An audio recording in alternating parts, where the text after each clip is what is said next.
그집에 꽃잎 위로받고 살고 세상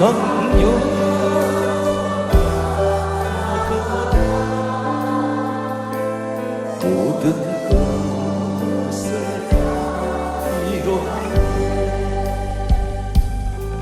오직 둥해지고 쉴 곳 없어져 쓰러지고 도와줘도 위로할 자 내겐 없었네. 세상에서 버림받고 귀한 세월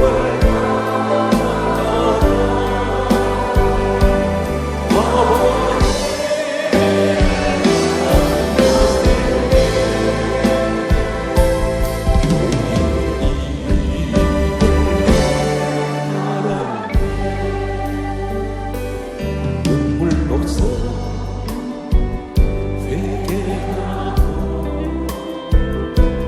아버지의 품에 안겨 죄하고 더럽힌 십자가에 못 박았네.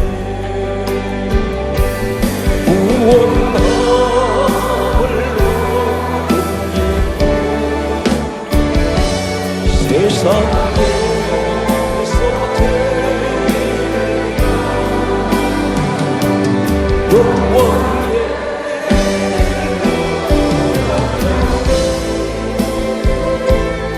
그 주에서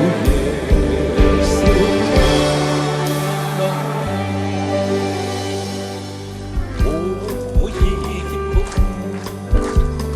주님 주신 것 오이 기쁨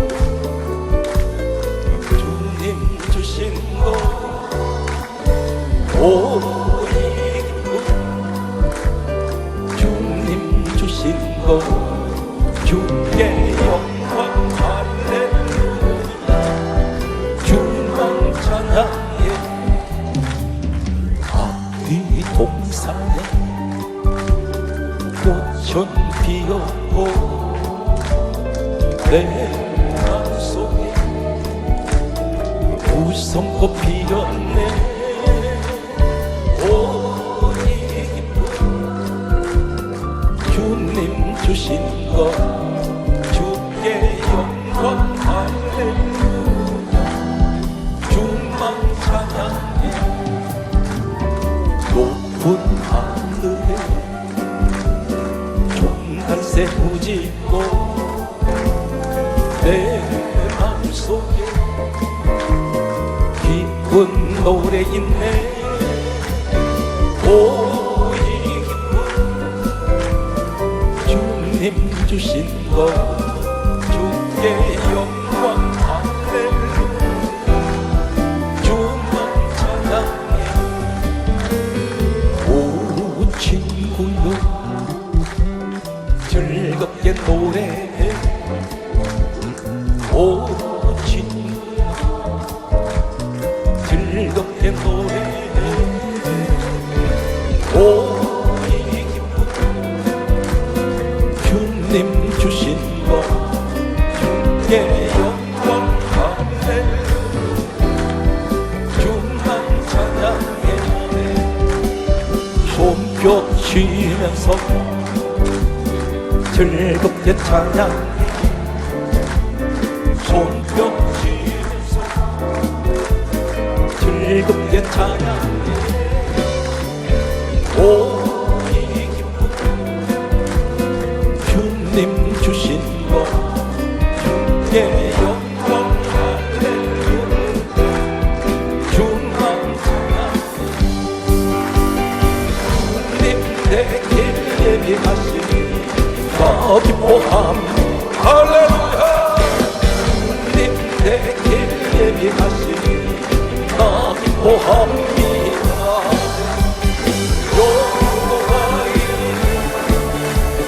여호와의 주님 내게 예비하시니 여호와의 주님 나를 사랑하사 빨리 구원하셨네 주님 나를 사랑하사 빨리 구원하셨네 할렐루야 할렐루야 주님 나를 사랑하사 할렐루야 내 영혼이 은총이 중난죄지 복보니 슬픔 많은 이 세상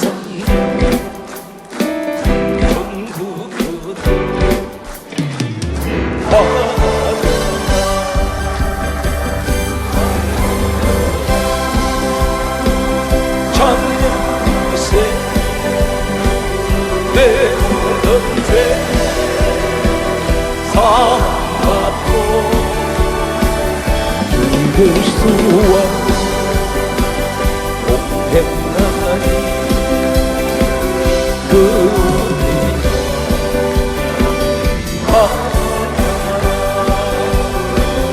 높은 산이 거친 들이 조망이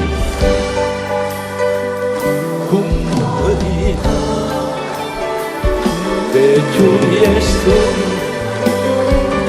오신 곳이 그 어디나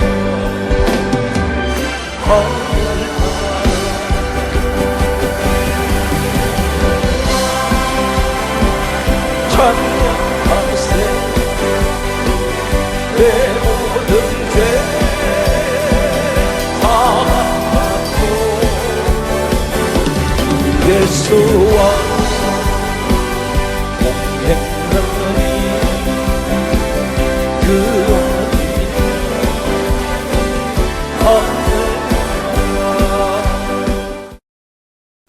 오늘 이 자리에는 평생 동안 교회 다니시느라고 헌신하고 봉사하시고 세상 곁눈질 하지 않고 항상 하나님 앞에만 열심히 충성하신 분들이 있습니다. 그런데 오늘 본문에 나오는 이스라엘 백성들은 40년 동안 광야길을 헤매다가 하나님께서 마지막 약속하신 가나안 땅에 들어가는 마지막 관문이 요단강입니다. 그런데 이곳을 통과하지 못하는 사람이 있습니다. 다시 말씀드려서 열매를 맺는 나무는 꽃을 피울 때에 목적이 열매를 맺기 위해서 꽃을 피웁니다. 그런데 우리가 신앙의 꽃을 피웠는데 열매를 맺지 못합니다. 하나님께서는 마지막 40년 마지막 건너가는 요단강을 어떻게 하면 이 요단강을 길이 없는 곳에 길을 만들게 하시고 손살같이 쏟아져 내려오는 엄청난 이 물을 하나님께서는 차단을 시키시는, 이 물은 어떻게 보면 사망의 물이고 저주의 물이며 환난의 물입니다. 다시 말씀드려서 내 가정에 계속 밀려 닥치는, 끊임없이 밀려오는 이 환난을 어떻게 막을 수가 있을까? 그런데 하나님께서는 오늘 본문 말씀을 보면 물벽을 만드시고 그리고 갑자기 이곳을 길을 만들어내세요. 그리고 민족이 건너가게 합니다. 오늘 이 말씀을 듣는 이 내용이 과거에 이런 일이 있었구나, 우리하고는 아무 상관이 없습니다. 아무 의미가 없습니다. 가장 중요한 것은 오늘 이 시간에 내가 이 말씀 속에 뛰어들어가야 돼요. 그리고 이 믿음을 가지고 주여 내게도 이런 기적이, 이런 놀라운 일이 일어날 줄로 확신합니다. 이런 믿음을 갖는 여러분 되십시오. 오늘 이 시간에는 세상 어떤 정치 이야기, 어떤 논리, 아무리 유식한 이야기를 해도 능력이 없어요. 구원이 아닙니다. 성경 말씀을 참고로 말씀드리면 오늘 말씀을 적혀나가기 위해서 항상 제가 강조하고 넘어가는 말씀이 있습니다. 요한복음 1장 1절에는 따라하십시오. 말씀은 하나님입니다. 크게 하십시오. 하나님은 말씀입니다. 여러분, 교회 신앙생활에서 가장 결정적인, 가장 중요한 것이 뭐냐면 뭐 건물이 좋고 시설이 좋고 거기 프로그램이 어떻든 하나는 여기 전혀 관심 없으세요. 오두막집이라도 지하라도 가장 중요한 것은 말씀이 있어야 됩니다. 왜 그러냐면 말씀이 하나님이세요. 오늘 그래서 우리가 기독교는 무슨 종교입니까? 이렇게 한마디 물으면 다른 복잡한 설명이 필요 없습니다. 말씀은 종교입니다. 이렇게 말씀하셔야 됩니다. 그 말씀이 로마서 10장 17절에는 항상 여러분들이 잊지 말 것은 내 환경이 어떻든 하나님 말씀이 바로 믿음이고 말씀이 능력인데 믿음은 들음에서 나며 들음은 그리스도의 말씀으로 말미암습니다. 믿음이 어디서 와요? 말씀을 들을 때. 그리고 그 말씀을 믿는 것이 믿음입니다. 우리 예수님이 누구십니까? 요한복음 1장 14절은 이렇게 말씀하고 있습니다. 말씀이 육신이 되어 우리 가운데 오신 분이 예수님이십니다. 하나님 말씀, 우리 예수 그리스도 말씀. 오늘 성령님이 이 시간 임하실 텐데 성령을 사모하면서 성령 받기를 엄청나게 사모하는 사람들이 있습니다. 어떤 분은 보면 40일 금식 기도까지 합니다. 그런데 성령이 그분에게 임하시지 않은 것을 보았습니다. 사도행전 10장 44절에는 대단히 중요한 말씀은 항상 우리가 잊지 말아야 될 것은 성령께서는 말씀 듣는 사람에게 내려오십니다. 성령 하나님께서 누구를 좋아하세요? 말씀 듣는 사람들. 그럼 그 말씀이 어디 있습니까? 성경 66권 밖에는 말씀이 없습니다. 이 말씀 밖으로 넘어가면 안 됩니다. 그래서 하나님께서는 이렇게 말씀하십니다. 잠언 30장 6절 말씀을 보면 다음 같은 말씀을 하십니다. 너는 말씀 외에 다른 것을 더하지 말라. 하나님 말씀 외에는 다른 이야기 하지 말라는 것입니다. 다른 것을 더하거나 제하면 내가 너를 책망할 것이요 너는 거짓말하는 자가 될까 두려우니라. 거짓말장이어야 된다는 것입니다. 하나님 말씀이 아닌데 말씀같이 전하면서 이것이 말씀이다. 그걸 강요를 해서 안 됩니다. 오늘 여러분 말씀을 어디에 새겨야 됩니까? 고린도후서 3장 3절에는 하나님 말씀을 따라서 마음에 기록하라. 마음의 신비에 기록하십시오. 마음 심자를 쓰고 있습니다. 오늘 말씀을 내가 마음에 품습니다. 그러면 이 땅에 아무리 땅이 좋아도 우리 심령이 아무리 옥토가 되어도 씨앗을 잘 심어야 되는데 그 씨앗이 무엇입니까? 누가복음 8장 11절에 따라하십시오. 씨는 말씀입니다. 말씀의 씨앗을 마음에 심어 놓으십시오. 그러면 그것이 복이 될 것입니다. 복을 심는 씨가 말씀이라는 것입니다. 오늘 성경 말씀을 보면 이스라엘 백성들이 40년 광야를 이제 마감하고 이제 가나안 땅으로 바로 진입합니다. 그런데 갑자기 이 눈앞에 건너갈 수 없는 큰 장애물을 만나게 됩니다. 오늘 성경 말씀은 이렇게 시작되고 있습니다. 여호수아 3장 15절과 16절 그리고 17절의 말씀을 보면 여호수아 3장 15절은 이렇게 기록하고 있습니다. 요단이 곡식 거두는 시기에 항상 언덕에 넘치더라. 물이 범람한다는 것입니다. 요단강 뚝이 흘러 넘칠 만큼 물이 지금 범람하고 있습니다. 이 시기가 되면 곡식 거두는 시기가 되면 헐몬산이라는 산에서 눈이 녹아내려서 요단강이 범람을 해버립니다. 홍수가 납니다. 사람이 감히 들어갈 수가 없어요. 그리고 여기는 물살이 워낙 빠르기 때문에 사람이 발을 디디고 들어갔다가는 사람이 어디로 사라져 버립니다. 흔적도 없이 사라집니다. 왜 그러냐면 그만큼 이곳은 깊은 곳이고 물살이 세차게 쏟아져 내리는 곳입니다. 사람의 힘으로는 건너갈 수가 없습니다. 그런데 대단히 중요한 말씀을 하고 있습니다. 궤를 맨 제사장들이 발이 물가에 잠기자 3장 16절에는 물이 온전히 끊어진지라. 여기서 한 가지 의문점은 제사장들이 믿음으로 물을 밟았다 이렇게 우리가 말할 수 있습니다. 그래서 물이 끊어졌다 이렇게 말하는 분들이 계십니다. 과연 그럴까요? 물이 온전히 끊어졌습니다. 다시 말씀을 드려서 쏟아져 내려오던 이 쏜살같이 쏟아져 내려온 물들이 갑자기 이 언약궤를 맨 제사장들이 발이 물가에 들어가는 순간 갑자기 물이 나무를 아니면 물을 칼로 자르듯이 물이 잘라져서 더 이상 물이 흘러내려가지 않습니다. 물벽이 만들어집니다. 가까이 오지 않습니다. 누구에게? 언약궤를 맨 제사장들에게 물이 더 이상 오질 않아요. 이 물은 분명 저주의 물, 사망의 물, 우리에게는 환난의 물이라 할 수가 있습니다. 이 물이 덮쳐버리면 다 죽습니다. 아무도 살아날 적 없습니다. 그런데 그 물이 갑자기 멈춰집니다.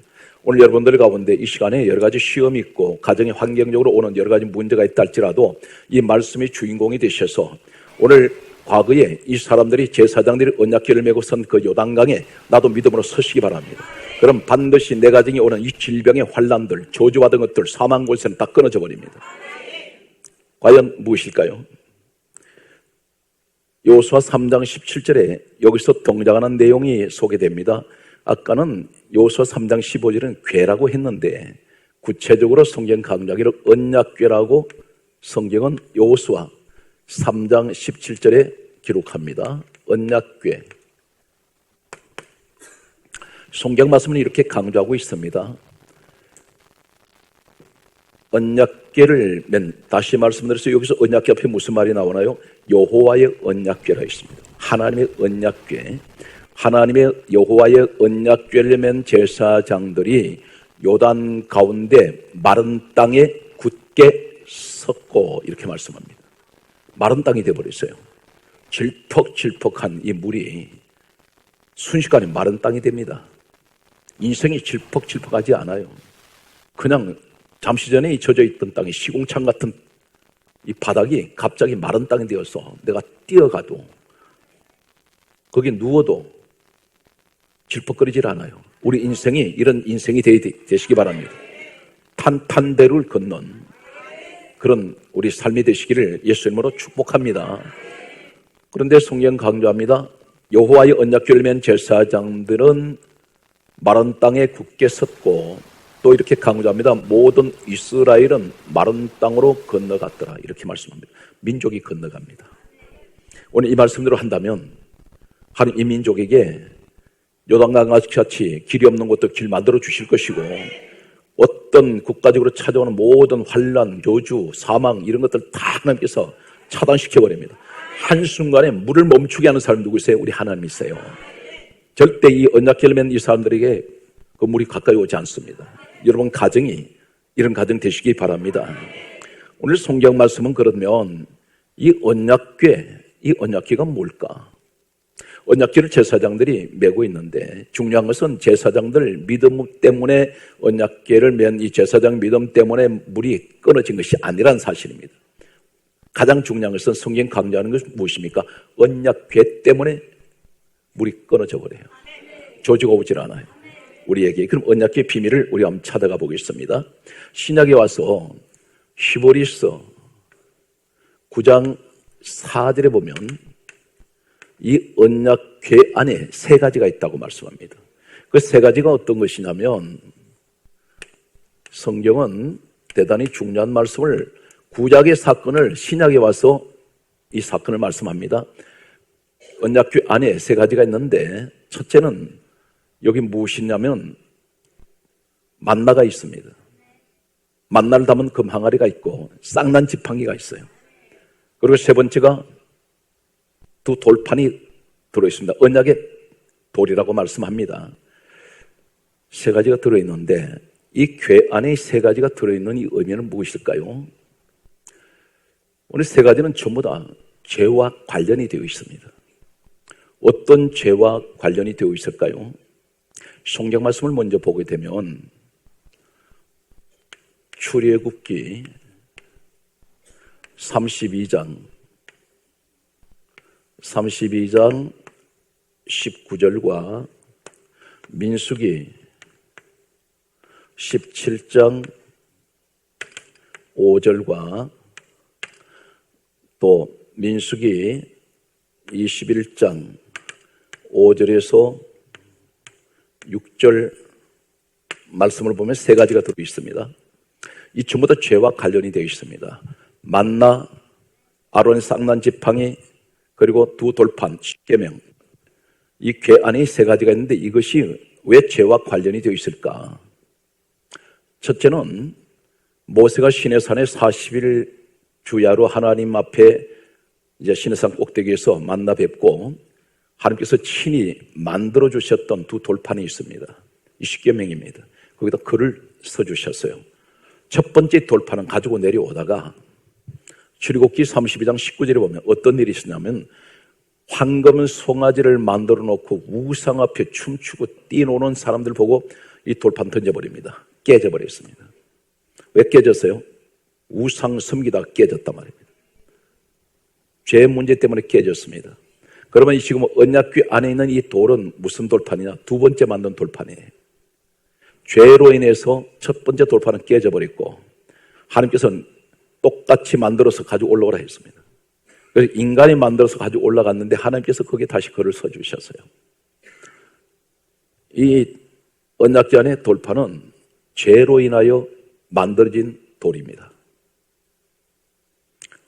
민수기 17장 5절에 쌍난 지팡이, 아론의 쌍난 지팡이, 우리 아마 말씀을 신앙생활 하신 분들은 한두 번 들으셨을 것입니다.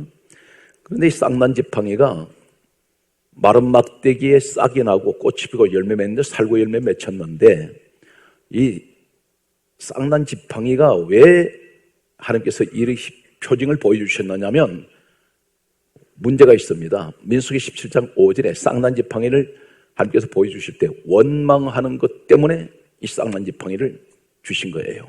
다시 말해서 하나님의 구원을 받고 나와가지고 계속 원망, 불평을 쏟아내니까 하나님께서 나는 이러한 하나님이야 하시면서 보여주신 것이 아론의 쌍난 지팡이입니다.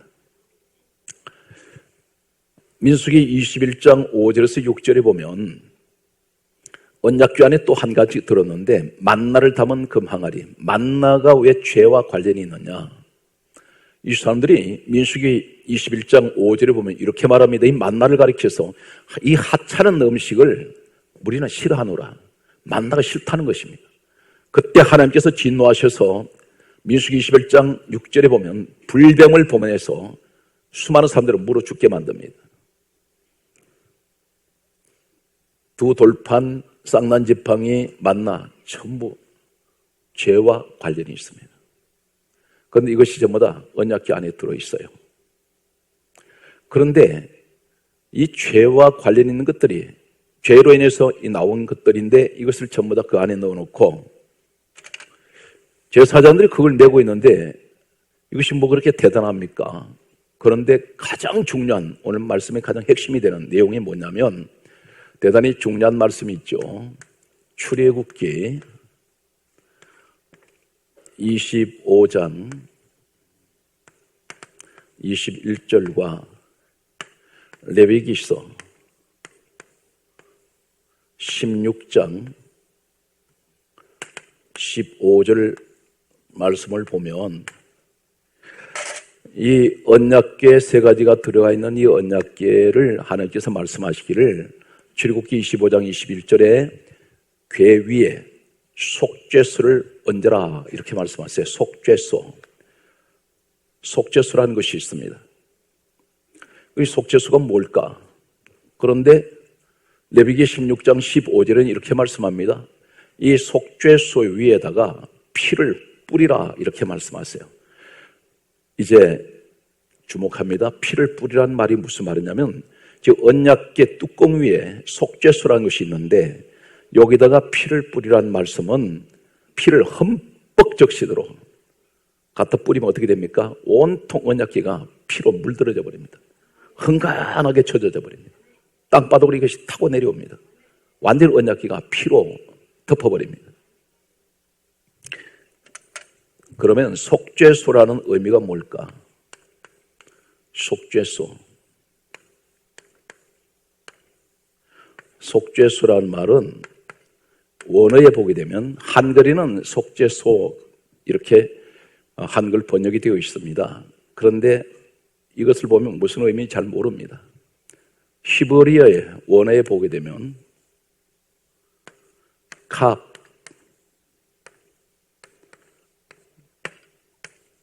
포레토,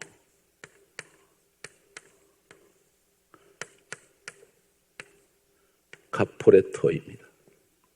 좀 더 말씀을 드리면 이 내용이 무슨 내용이냐면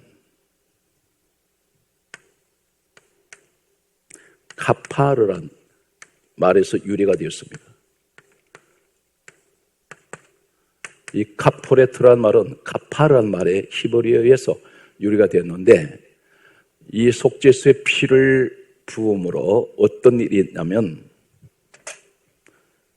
죄가 씻어졌다. 죄가 지워졌다. 흔적도 없어지듯이 흔적이 없어졌다. 그리고 깨끗하게 되었다. 그리고 용서받았다.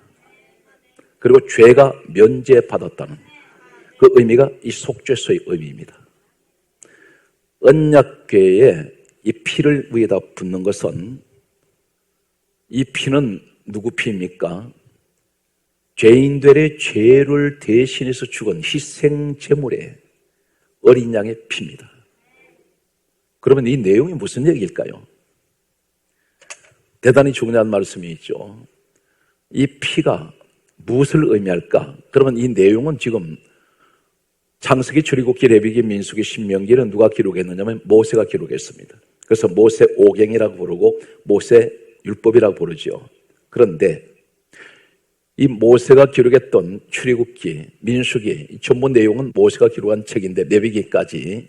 그런데 여기 보면 속죄소가 카포레트, 카파르라는 이 의미 속에 우리 죄는 사해지고 우리 죄는 용서받고 우리 죄는 깨끗하게 됐고 우리 죄는 다 지워졌고 우리 죄는 다 씻겨졌습니다. 흔적도 없이 없어져 버렸습니다. 그 의미인데 그러면 이 언약궤 위에 있는 피는 무슨 피예요? 언약의 피예요. 언약궤 위에 있는 피, 언약의 피라고 합니다. 언약의 피예요. 언약의 피인데 이때가 언제인지 아십니까? 예수님 오시기 전 약 1400년 전의 일입니다. 요수아가 요단강을 건너갈 때 예수님 오시기 전에 약 1400년 전에 이 사건이 예수님 이 땅에 오셔서 그대로 이루세요. 그러면 이게 언약의 피인데 예수님 뭐라고 말씀하십니까? 이때로부터 약 1400년에 오셔서 하시는 말씀이 마태복음 26장 28절에 하시는 말씀이 따라하십시오. 내 피가 언약의 피다. 우리 예수님이 어린 양이세요. 지금 어린 양이 죽고 그 피를 지금 피를 위에 부어버렸습니다. 그러면 지금 그 언약궤 안에 죄의 상징인 세 가지가 다 들어있죠. 그러면 보혈로 덮어버린 거예요. 예수님 피로 덮어버렸어요. 어린 양의 피로 덮어졌습니다. 그러다 보니까 어떻게 돼? 죄가 사해지고 깨끗해졌고 죄가 용서받고 죄가 면제되고 죄가 씻겨지고 죄가 흔적도 없이 다 없어져버렸습니다. 하나님 그 죄를 기억지 않는다는 거예요. 그러면 모세가 기록한 이 책을 가리켜 예수님이 말씀하십니다. 요한복음 5장 46절에 예수님 말씀하세요. 따라하시겠습니까? 모세는 내게 대하여 기록하였습니다. 예수님에 관해서 기록하셨다고 주님이 친히 말씀하셨어요. 그럼 이 사건 속에 우리가 누가 보여야 됩니까? 예수가 보여야 돼요. 여러분이 아브라함이 보이면 안 된다는 것입니다. 모세가 보이면 안 돼요. 여호수아가 보이면 안 됩니다. 누가 그 속에 보여야 됩니까? 예수가 보이셔야 돼요. 예수님 오셔 사실 일을 전 성경은 그렇게 기록을 하고 있습니다. 그렇다면 오늘 이 언약궤가 서니까 제사장 때문에 그 믿음 때문에 요단강물이 멈춰진 것이 아니고 언약궤가 함께하니까 무엇이 있어요? 어린 양의 피가 있습니다. 다시 말해서 어린 양 되시는 예수 그리스도의 죽음이 있는 곳에, 십자가 피가 있는 곳에 저주는 오지 않아요. 사망의 물이 못 옵니다. 오다가 끊어져 버려요. 오늘 여러분 확실하게 예수 그리스도의 피가 내 영혼의 문설주에 흘러야 돼요. 그래서 예수님 십자가 붙들어야 됩니다. 그 방법 외에는 요단강 건너가지 못해요. 하나님의 물을 차단을 안 시킵니다. 언약궤 앞에는 이 저주의 물이 못 내려와요. 사망의 물이 오지 못해요. 환난의 물이 오지 않습니다. 오늘 여러분 가정이, 그리고 우리 민족이 예수 십자가로 요단강 같은 이런 기적이 일어나는 우리 민족과 가정이 되시기를 간절하게 소망합니다. 성경 말씀을 계속해서 보면 이 언약궤를 맨 제사장들이 요단강 가운데 서 있었더니 여기서 물이 흘러내리다가 끊어지는데, 중요한 것은 길이 없는 곳에 길이 열려버려요. 그러면 이 길이 과연 예수님하고 관련이 있을까? 마태복음에 보게 되면 마태복음 27장 51절에 보게 되면 성경이 이렇게 강조하고 있습니다. 예수님께서 십자가에서 운명하실 때에 성소 휘장이 위로부터 아래로 찢어서 둘이 됩니다. 그러면 이 성소 휘장이 찢어졌다는 게 뭘 의미하냐면 방이 두 개였습니다. 지성소가 있었고 하나님께서 만나시는 곳, 지성소 방이 있었고 성소 방이 있는데 이 가운데 벽이 있어요. 그런데 예수님께서 십자가에서 운명하시면서 바로 일어나는 현상이 위에서부터 아래로 찢어집니다. 이것은 뭘 말하냐면 아래에서 위로 찢어진 것이 아니라 위에서 아래로 찢는 것은 하나님이 찢어버렸어요. 방 두 개가 막혀있는 이 벽이 하나님이 예수님이 죽으심으로 말미암아 방 두 개가 하나가 되어버려요. 이제는 하나님 따로 나 따로가 아니고 같이 하나님과 같이 함께합니다. 이 축복이 예수님으로부터 주신 것인데, 그렇다면 좀 더 구체적으로 말씀을 드리면 에베소서 2장 14절 말씀 보게 되면 이렇게 강조합니다. 그는 우리의 화평이신지라 둘로 하나를 만드사. 방 두 개 하나 됐잖아요. 자기 육체로 중간에 막힌 담을 허셨다 그래요. 얼마나 정확합니까? 중간에 막힌 담을 열었는데 이것이 곧 무엇입니까? 길이 열렸단 말이에요. 어디로? 하나님 옆에 갈 수 없는 내가 막혀있는 벽이 있었는데 예수님 때문에 그 벽을 허물어버리고 우린 거기로 나아가게 되었어요. 그러면 성경 말씀은 무엇이라고 정말 좀 더 구체적으로 말씀하고 있습니까? 히브리서 10장 20절 말씀을 보면 이렇게 강조하고 있습니다. 그 길은 우리를 위하여 열어놓으신 새롭고 산 길이요 휘장은 따르세요. 그의 육체니라. 예수님 살이 찢어지시면서 이 사건은 하나님께 나가는 길이 열렸다는 것입니다. 그래서 새롭고 산 길이란 말은 그 길은 새로운 길이요 그 길은 생명의 길이란 말입니다. 바로 그 길이 어디냐면 요단강이란 말입니다. 거기 길이 없던 곳이 길을 열어버리잖아요. 어린 양이 죽으심으로 어린 양의 언약궤 위에 피가 있는 그 자리는 예수님, 분명히 어린 양 대신 예수님이 죽으신 복음적인 사건입니다. 그러다 보니까 동시에 두 가지가 일어나죠. 사망 권세가 밀려오던 것이 멈춰버리고, 그리고 길이 없던 곳이 생명 길이 열려서 이 길을 들어갔더니 가나안이에요. 우리에게 지금 말씀합니다. 우리는 이 땅에 어떤 윤리, 도덕, 별 방법을 다 써서 천국 못 갑니다. 딱 한 가지밖에 없습니다. 그 한 가지 방법이 어떤 것입니까? 사도행전 4장 12절에 하나님께서 단언하세요. 다른 이로서는 구원을 얻을 수 없나니 천하 사람 중에 예수 이름 외에는 주신 일이 없습니다. 성경이 이 사실을 강하게 말씀하세요. 천국은 예수님밖에는 우리는 갈 수가 없어요. 성경 말씀은 계속해서 이렇게 말씀하고 있습니다. 요한복음 14장 6절 말씀 보면 따라하시겠습니까? 내가 곧 길이요 진리요 생명이니 나로 말미암지 않고는 아버지께로 올 자가 없다. 하나님께 못 간다는 것입니다. 예수님 안 통하면.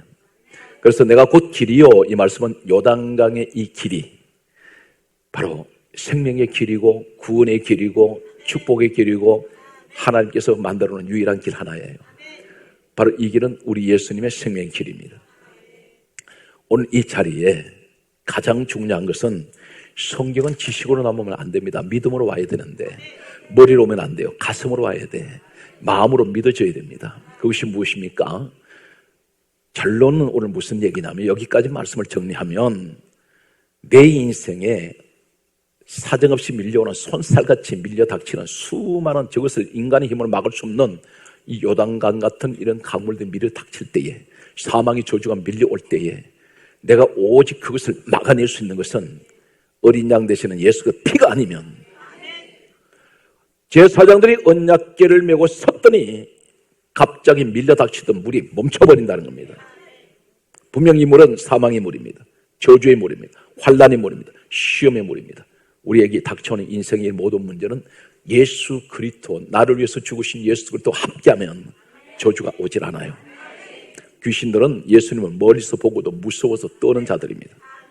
오늘 여러분 주님이 확실하게 함께하고 계십니까? 오늘 그렇다면 그 자리에 멈춰지면서 환난이 멈추는 동시에 길이 열려버립니다. 그런데 여기서 놀라운 사실 한 가지를 또 우리가 발견하게 됩니다. 오늘 요단강 사건을 계속해서 우리가 찾아볼 텐데 성경 말씀을 보게 되면 여호수아 4장 9절 말씀을 보면 성경이 이렇게 강조합니다.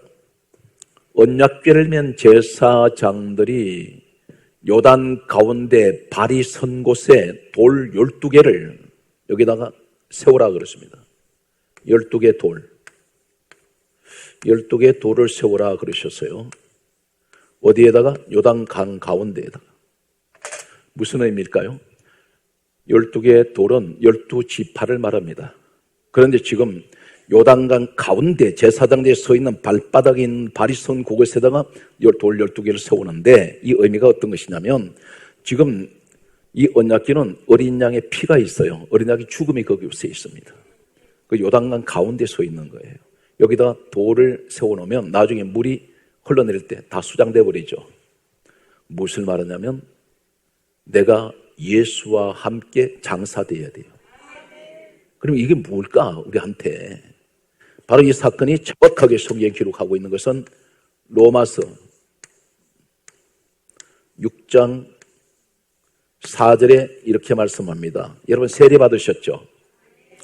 성경 말씀은 로마서 6장 4절에 이렇게 말씀합니다. 진정한 세례의 의미가 뭐냐면 이 요단강은 세례 사건이 있어요. 예수님 요단강에서 세례 받으셨습니다. 그러면 요단강은 뭘 의미하냐면 언약궤가 서 있는 요단강 가운데 돌 12개를 그곳에 세우라, 물 가운데 세워놓으라는 것은 나중에 물이 덮쳐버리는데 이것은 뭘 말씀합니까? 로마서 6장 4절은 예수와 합하여 내가 죽은 것이 장사래. 그것이 세례라는 거예요. 세례라는 것은 어떤 것이냐? 예수와 합하여 내가 함께 죽어야 돼. 바로 이 요단강 가운데 언약궤가 서 있고 여기 12개 돌을 세운 그 의미입니다. 그러면 성경 말씀은 또 보게 되면 어떤 말씀을 하고 있습니까? 여호수아 4장 20절 말씀을 보게 되면 이번에는 이렇게 말씀하세요. 요단강에서 건져온 12개 돌을 가나안 땅 첫 발을 딛는 길갈에다가 세워라 이렇게 말씀합니다.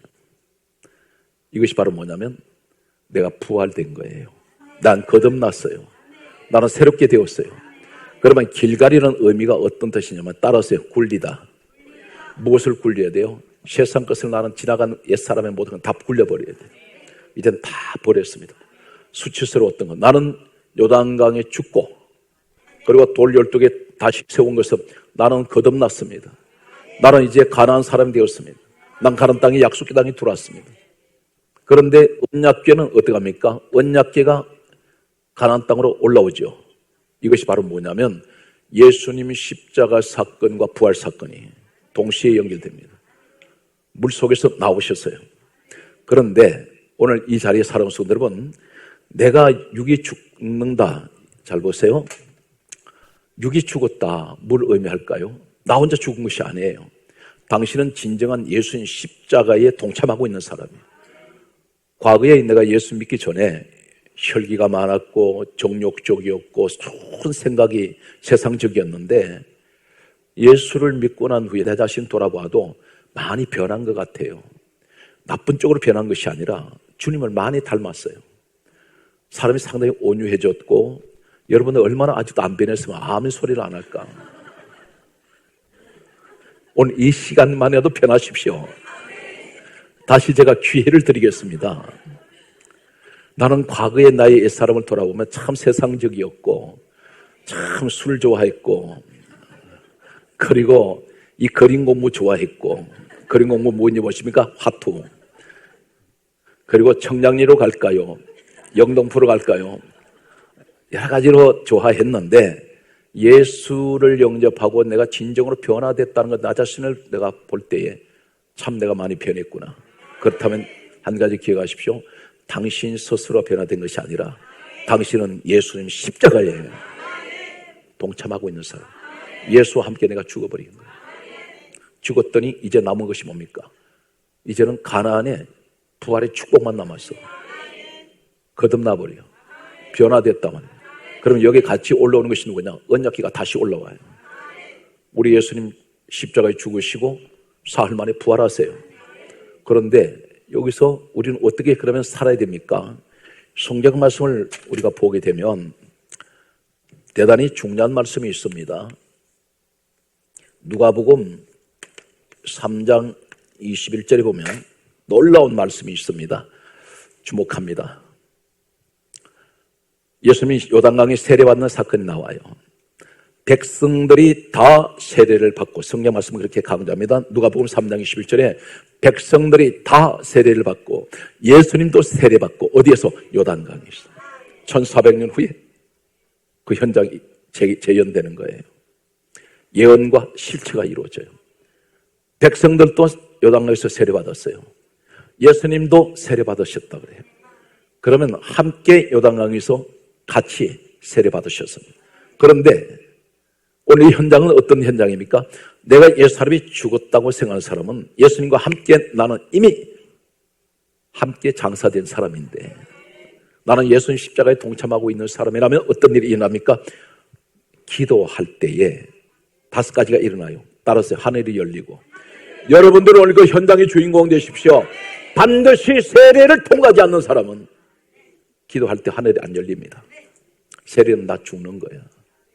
이것이 예수님 십자가 사건에 동참하는 거예요. 내 육이 죽어버렸어. 그랬더니 하늘이 열리고, 따르세요. 비둘기 같은 성령이 임하시고 하늘 소리가 들립니다. 세상 소리가 안 들려, 하늘 소리가 들려요.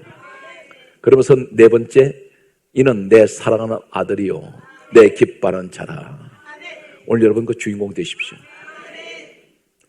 반드시 우린 요단강에 예수님이 그곳에 계시고, 다시 말해 어린 양의 피가 있는 곳에 12개 돌이 함께 거기서 세워져서 물에 수장돼 버립니다. 그리고 12개 돌은 다시 올라와서 길갈에 세워지죠. 그러니까 12개 돌은 요단강에, 12개 돌은 길갈에. 우리 모습이라는 말입니다. 나는 변화되었습니다. 그러면 성경 말씀은 이렇게 강조합니다. 오늘 말씀의 결론을 찾아가면서 갈라디아 2장 20절에 여러분 신앙 고백이 되시기 바랍니다. 주목합니다. 내가 그리스도와 함께 십자가에 못 박혔나니 그런즉 이제는 내가 사는 것이 아니요 오직 내 안에 그리스도께서 사시는 것이라. 내가 그리스도와 함께 나도 똑같이 십자가에 못 박혔다는 것입니다. 나도 함께 장사되었습니다. 그래서 이제는 어떻게 합니까? 내가 내 뜻대로 사는 것이 아니라 내 안에 누가 계세요? 예수 그리스도께서. 이제는 내 안에 그리스도께서 사시는 것입니다. 그러면 어떻게 됩니까? 오직 주님이 좋아하시고 주님이 기뻐하시는 그분 방법으로 살아야 된다는 것입니다. 이해가 되십니까? 오늘 성경 말씀은 우리에게 대단히 중요한 말씀을 하고 계십니다. 성경 말씀을 보게 되면 오늘 갈라디아 6장 14절에 말씀하시기를, 여러분들은 하루에 여러 가지 자랑을 많이 해요. 심지어 아이가 점수 하나 올라도 이 말을 자랑하고 싶어서 전화에 불통이 나버려요. 사방에 전화해가지고 오늘 애가 점수가 1점 올랐다고. 그런데 가장 우리의 자랑은 누구냐면 갈라디아 6장 14절에 오직 내게는 우리 주 예수 그리스도의 십자가 외에는 결코 자랑할 것이 없습니다. 인간 자랑하지 마십시오. 예수님 자랑하십시오. 교회에서는 어떻게 됩니까? 오직 예수님 자랑해야 돼요. 말씀 속에 항상 주님을 찬양하고 늘 주님을 위해서 제가 무엇을 해야 되겠습니까? 오늘 여러분들 가운데 이 자리에 육신이 질병으로 고통받던 분들이 계세요. 오늘 안수를 할 텐데 많은 병들이 고쳐졌습니다. 수를 해야 되지 못할 만큼 많이 고쳐져요. 그런데 하나님이 고치실 때는 병명에 상관이 없어요. 암도 고칠 뿐 아니라 갖가지 병들이, 알지도 못하는 병들이 치유가 돼요. 성경 분명히 우리 약속을 하고 계세요. 예레미야 33장 1절에서 3절과 빌립보서 4장 6절 말씀을 소개하고 마치겠습니다. 나는 주님과 동행하고 나는 주님과 함께 살고 나는 주님과 함께 죽고 나는 오로지 주님 위해서 제가 있습니다. 이런 신앙 고백을 하는 성도는 말이죠, 그 믿음이 확실한 믿음이야. 순교자적인 믿음이에요. 죽어도 주를 위하여, 살아도 주를 위해서. 이런 신앙 가진 사람은 예레미야 33장 1절에서 3절은 뭐라고 말씀합니까? 너 내게 부르짖어라. 내가 알지 못하는 크고 비밀한 일을 내게 보여주마. 그러니까 하나님은 나를 향하신 큰 비밀이 있다는 거예요. 그런데 우리는 이것이 전부인 줄 알았더니 어마어마한 일을 준비하고 계세요. 그것을 나한테 보여주마. 오늘 여러분과 주인공이 되십시오. 그러면 어떻게 되겠습니까? 오로지 하나님 편에 서서 열심히 신앙생활 하시면서 섬기는 교회 열심히 섬기고 기도하실 때 불같은 부르짖는 기도를 통해서 마지막 기도가 어떤 기도입니까? 빌립보서 4장 6절에 아무것도 염려하지 말라는 거예요. 아무것도 염려하지 말고 오직 기도와 간구로 너희 구할 것을 감사함을 하나님께 아뢰라. 그리하면, 성령 그리하면 조건부예요. 그리하면 하나님께서 너희 마음과 생각을 지켜주신대요. 우리 마음과 생각이 무엇입니까? 내 마음과 생각을 통해서 두려움도 오고 불안도 오고 염려도 오고 여러 가지 많은 것들이 내 마음속으로 밀려 들어옵니다. 그런데 하나님 마음과 생각을 지키신다는 것은 하나님이 주시는 평안이에요. 전부 평안이에요. 그리고 걱정이 되질 않아요. 오늘 여러분 그 주인공이 여러분인 것을 믿습니까? 여러분 범사위에 하나님 크신 은총이 함께 하시기를 예수님으로 축원합니다.